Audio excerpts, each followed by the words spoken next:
重ねていきましょう。観光旅行？まるで遊びだよ。ディメンションワープスタンバイ。セッオン。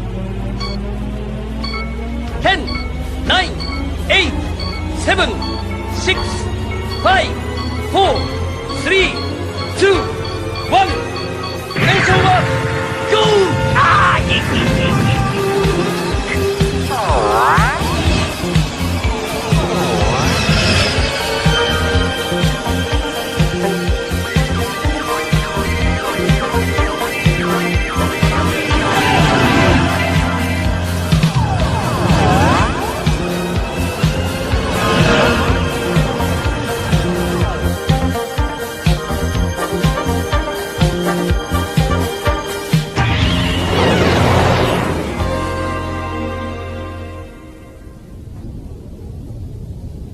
ここがレム王国？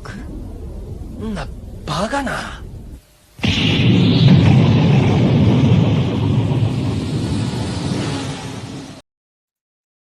Now we're going to go to the Christians. Now this, I don't know whether this happened. This came on like just probably about 2 hours ago. Before I was running around cleaning up the friggin' apartment because I've just been getting a lot of stuff, and there's like piles and piles of stuff, and I'm like, I can't barely move around this place. So I spent the last 2 hours. That's why went an hour later. I realized I was going to have to be, go a bit later. And then I saw this come up and I'm like, we need to talk about this.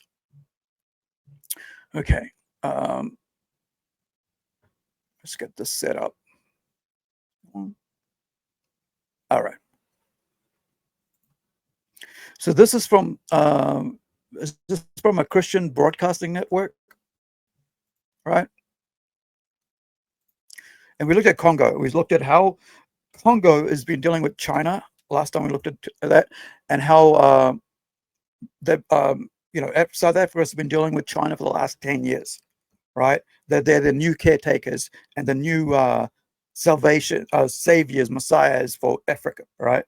Because they've decided that white people are bad, and so they've been killing white people left, right, and center, taking all their goods, taking their farms, but eventually the Africans are going to starve again. It'll be Live Aid all over again in about another couple of years, because all that mismanagement, because when people with the brains are dead, that you're beheaded, or they've left, right? And this happened in Fiji as well. There was a coup, and people just left Fiji. All the brains just left, right? All the Indians with the brains just left. And so you had a lot of people go, well, why the hell am I here trying to make this country better and use my intelligence to do business and stuff and help these people, when I can just take my family overseas and do better for myself, and then, and provide better for my family. And so this is what's happened with Africa, right? The white Africans have basically just decided, well, these people hate us. Whenever they see us, they want to chop our heads off. And I've actually heard of stories like in my city, right, from someone who's moved here, how they had a gun put to their head, and when they stopped at a light by black Africans with their family in the car, saying, "Give me everything you got. We're going to blow your head right up now." And that's what's been happening for the past decade or so to white Africans and Indians, right? All non-black Africans. And this is what's been happening over there. Asians, you name it. Anybody that isn't black, right? They're being basically threatened, abused, violenced against, assaulted, just horrible, or murdered, right? Just from like entire families just gone. So now, when it comes to Christians, people don't want to report on Christians, right? Because, hey, religion, right? It's always like the West is this thing, like they don't even though like Christianity is a big, it's one of the big religions, right? And a lot of the whole thing is like Hollywood has taught you to hate Christianity. Media, entertainment has taught you to hate Christianity without even realizing what actual Christianity is, right? And I've been around Christians during my life, right? At least about 15 years of my life. So I know what Christians are like, and I know what bad Christians are like. And I know what just normal people just going about their way, going to church on Sunday, and living their rest of life the way they want and during the week, I like, right? So, but I understand religion because of being in that situation, and I come from Hinduism. I was born into Hinduism, but when I grew up, nobody ever forced me to go to temple. Mum didn't, obviously, even though she had her she had her murtis, which are statues, right? Had a little worship place had a special place in the cupboard that she had, her private, where she'd do her puja, like her worship and prayers. But she never said, "Hey, come sit here and do this." She was like, whatever you choose. And one thing I find really annoying about Christianity is that, like, they themselves have allowed a left to treat them like dog shit for decades, right? Especially in the media. But the same people who treat Christianity like dog shit will revere Islam and Muslims. It's weird as shit. It's like, and the thing is, why it's weird is because Islam, their prophet Muhammad, married a little girl at 6 years old, took her from his friend, because the guy she took the father was his mate, right? Aisha. He forcefully basically took her. He said, "I had a dream. Your daughter is supposed to be my wife." 6 years old. Then 9 years old, and this is in the Quran, right? 9 years, he raped her. Because how do you have sex with this 9-year-old when you're 50? Well, that isn't made for a 9-year-old. I'm like for a 50-year-old, right? So yeah, so that's Muhammad and Islam, and so but that's it. Let's get on with this. So this is crazy, man. Like, so this is out of Congo. We looked at Congo last time. Let's do this. 70 Christians have been found beheaded. Yes, beheaded in a church in the Democratic Republic of Congo. Why is no one reporting this? Why does no one seem to care?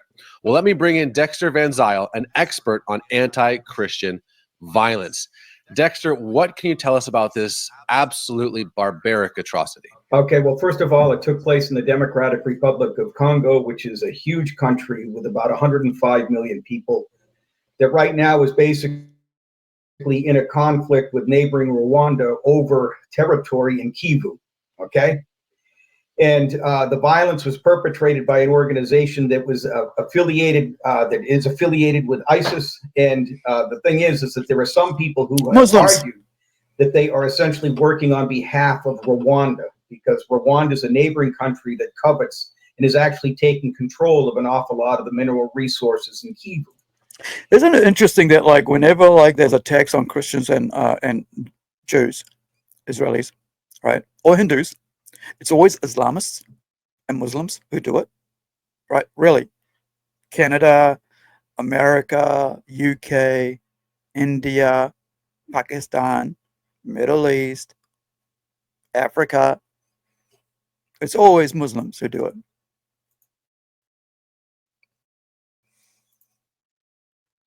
And so what this violence has done is demonstrated that the Congo cannot protect its citizens from violence in Kivu or in North Kivu. And so what people are... Imagine 70 people, you go to church, and then you're at home, you don't, you're not a Christian, whatever. You're just a normal, person, agnostic, whatever you wanted to call it. And you go, "Where's my neighbors?"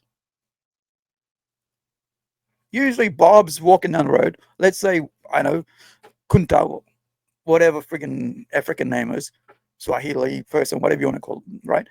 James.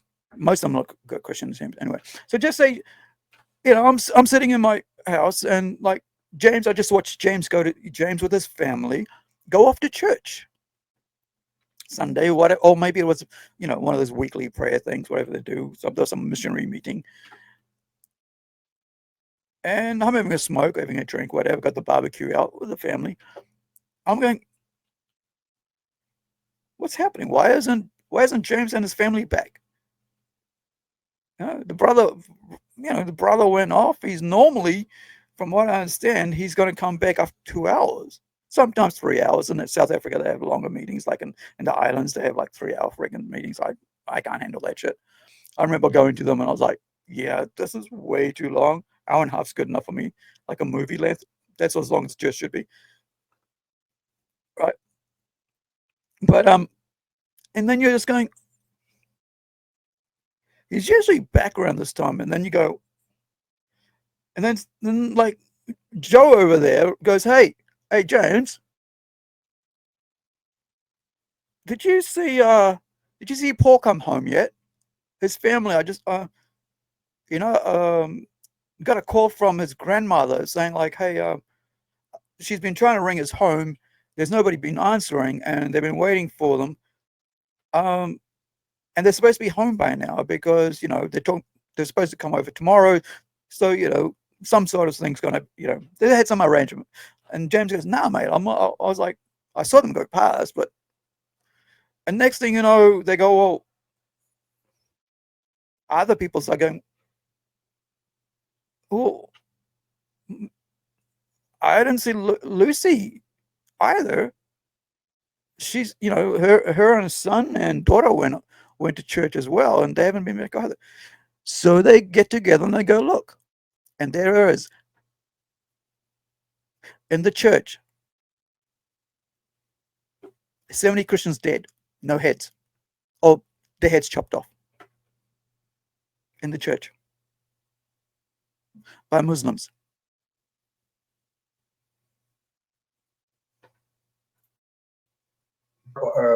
Are worried about is that this is essentially an attempt to kind of destabilize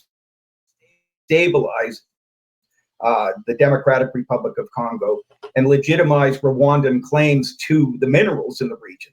And I don't want to underestimate or downplay the ideological hatred by the perpetrators of this group who murdered these Christians. But the thing is that it's taking place against a backdrop of geopolitics in Africa.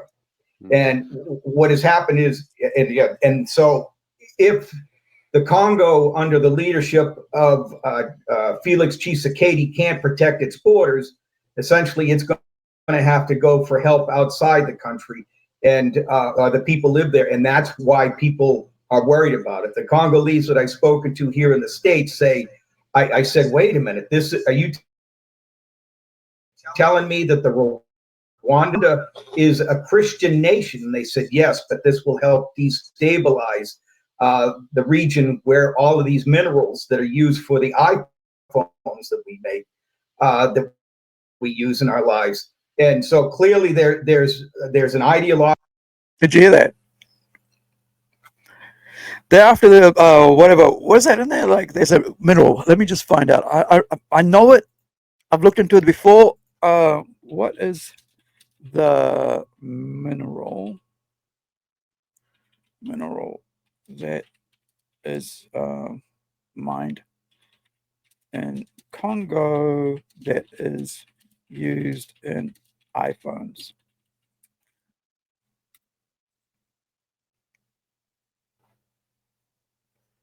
Give me a sec. Yep.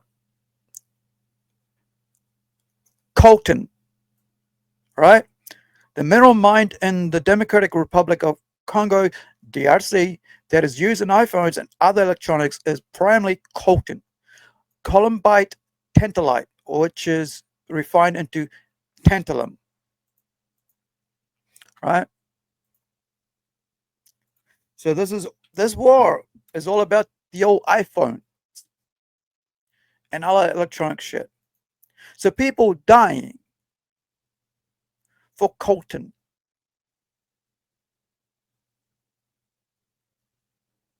So many people had to die for your cheap fucking phones. And I love how the leftists always complain about,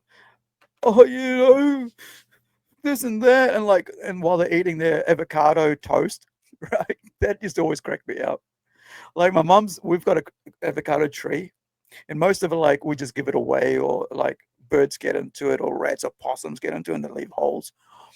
And we grow a lot here, but there was I think it was a couple of years ago, they were like dying for their avocado toast and their Starbucks coffee, and they were like, and like how the West was so miserable and it was terrible, and they were like, it was so bad, and I was like,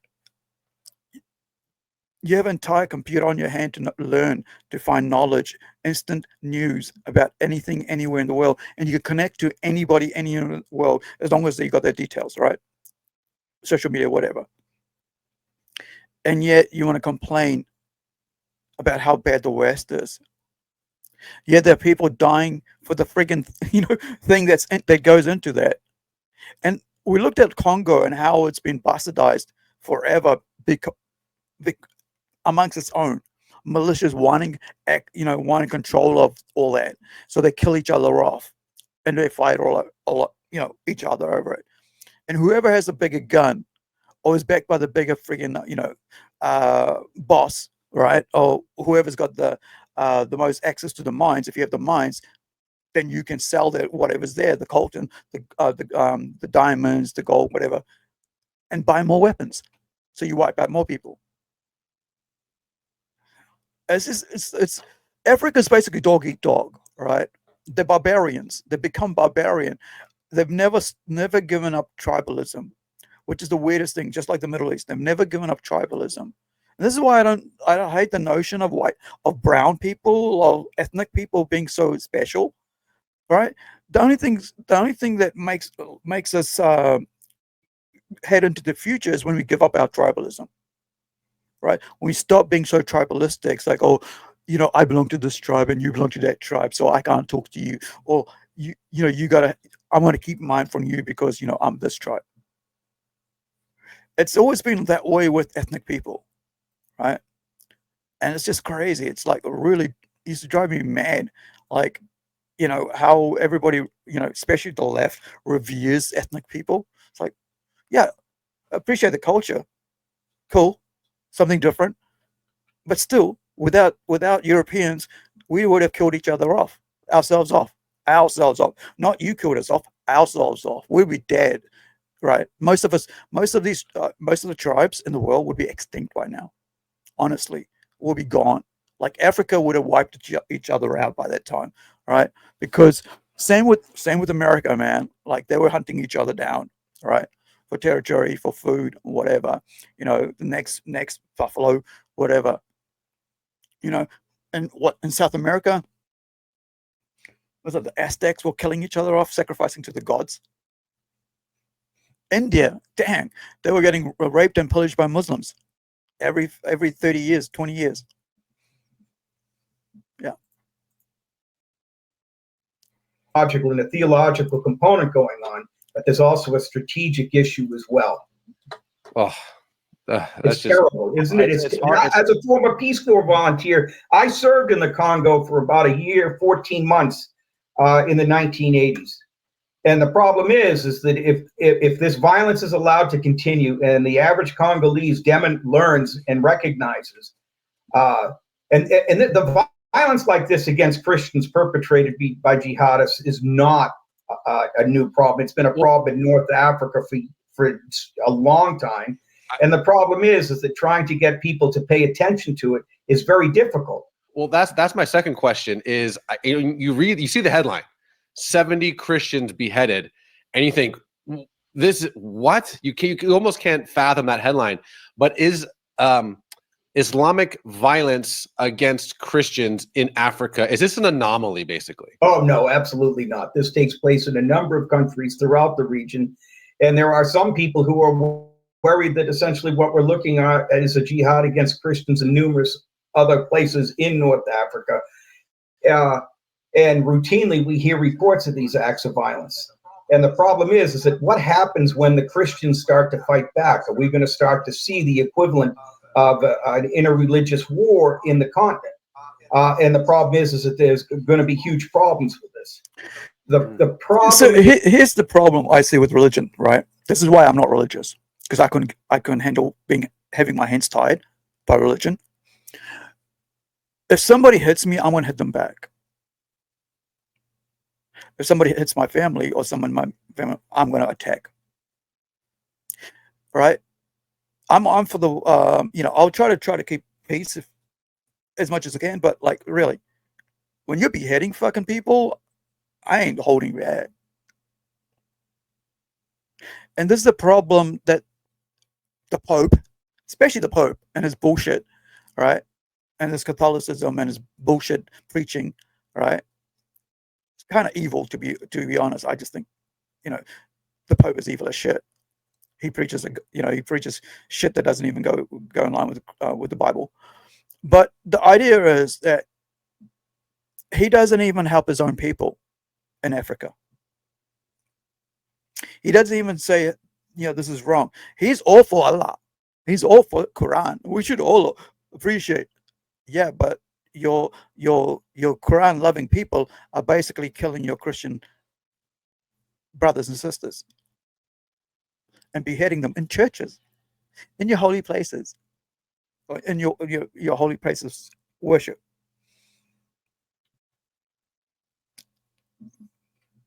I just can't. Yeah, that shit I can't handle, man. That's why I'm not religious. Is that first of all the reason why this doesn't get as much traction as say the conflict, the Palestinian suffering in Gaza is because there's just not that many reporters on the ground, and the Congo is a huge, dangerous place. See, this is where bullshit starts happening with Christians themselves. Muddy the water. What the fuck's that got to do with fucking Africa right now? Oh, I accept the fact that it was Muslims who were killing, right? Why don't you say that? It cracks me up. Anyway, links in the chat. Check it out for yourself. But this is why I'm not religious, man, because religion ties your hands up, right? That's why I don't like the UN. UN ties up hands. Or you can't do this because we're part of this. Nah. A country should have their own autonomy to do whatever the fuck they want to protect themselves. And this is why Israel has been sucking so badly, because they've allowed to be part of themselves, part of the UN Charter, which ties their hands back while everybody else is allowed to attack them all day long. Right? Nope. Can't stay here anymore. I gotta get back. I think this was the spot. Oh Lord, I beseech thee, please return me to my old life. I swear I'll do anything. Like, literally anything. And I won't bother you again, so pretty please bring me back to life.